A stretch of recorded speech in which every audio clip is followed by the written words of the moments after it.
If it not Boeing, I am not going. আজ থেকে বেশ কিছু বছর আগে এই প্রবাদটি চালু ছিল। যদি ফ্লাইটটা বোয়িংয়ের না হতো, কোনো প্যাসেঞ্জার কিংবা পাইলট ওই বিমানে চাপতেন না। কিন্তু বর্তমান প্রেক্ষাপট পুরাই ভিন্ন। এখন প্রবাদটা দাঁড়িয়েছে, if it is Boeing, I am not going. কেন এরকম প্রবাদ দাঁড়ালো? বর্তমান সময়ে একটার পর একটা বিমান দুর্ঘটনা যখন ঘটতেছি, দেখতেছি বেশিরভাগ দুর্ঘটনাই ঘটতেছে বোয়িংয়ের। বোয়িং 737, 747, 787, এমনকি ড্রিম লাইনার পর্যন্ত যেটা। Why Boeing? এখানে কি কোনো বিস্তর কোনো সন্দেহজনক কিছু, নাকি নিছক যান্ত্রিক ত্রুটি? আসুন একটু গবেষণা করে দেখা যাক কি বলছে বিগত রিপোর্টগুলো। বোয়িংয়ের দুর্ঘটনা শুরু হয় 2018 সালের লায়ন এয়ার এবং ইথিওপিয়ান এয়ারের মাধ্যমে, যেটা মাত্র কয়েক মাসের ব্যবধানেই ঘটে এবং প্রাণ হারায় 737 জন। কি হচ্ছে তাহলে এই বোয়িংয়ে? বোয়িংয়ের সবচেয়ে বড় দুর্ঘটনার কারণ ছিল MCAS নামক একটি টেকনোলজি, যেটা বোয়িং কোম্পানি নিজেরাই বিমানে স্থাপন করে কিন্তু পাইলটদেরকে জানায় না।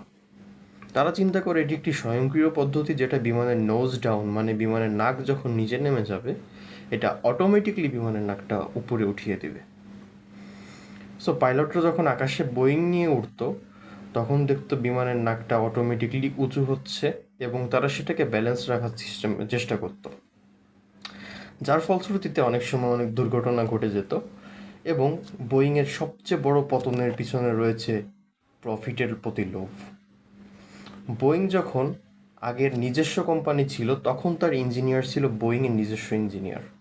কিন্তু বোয়িং যখন ম্যাকডোনাল্ডসের সাথে হাত মিলালো, তখন তাদের বড় বড় প্রতিষ্ঠানের লোকজন হয়ে গেল বোয়িংয়ের ইঞ্জিনিয়ার, পদমর্যাদা সমতুল্য।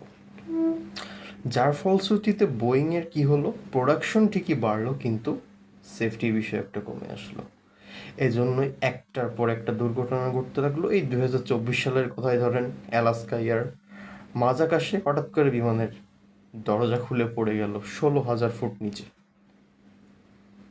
চিন্তা করেন, একটা বিমানের দরজা, ভারী একটা লোহার বস্তু 16,000 ফুট উপর থেকে নিচে পড়ে গেল। কি অবস্থা তাহলে? আর রিসেন্টলি 2025 সালে কয়েকদিন আগে 12 জুন ভারতের আহমেদাবাদে এই যে এয়ার ইন্ডিয়ার যে ফ্লাইটটা দুর্ঘটনার শিকার হলো, এটা নিয়ে তদন্ত চলছে। এটারও একটা ফলশ্রুতি আসবে। এটাও কি যান্ত্রিক গোলযোগ ছিল নাকি পাইলটদের কোনো ভুল ছিল? বিস্তারিত জানতে চোখ রাখুন।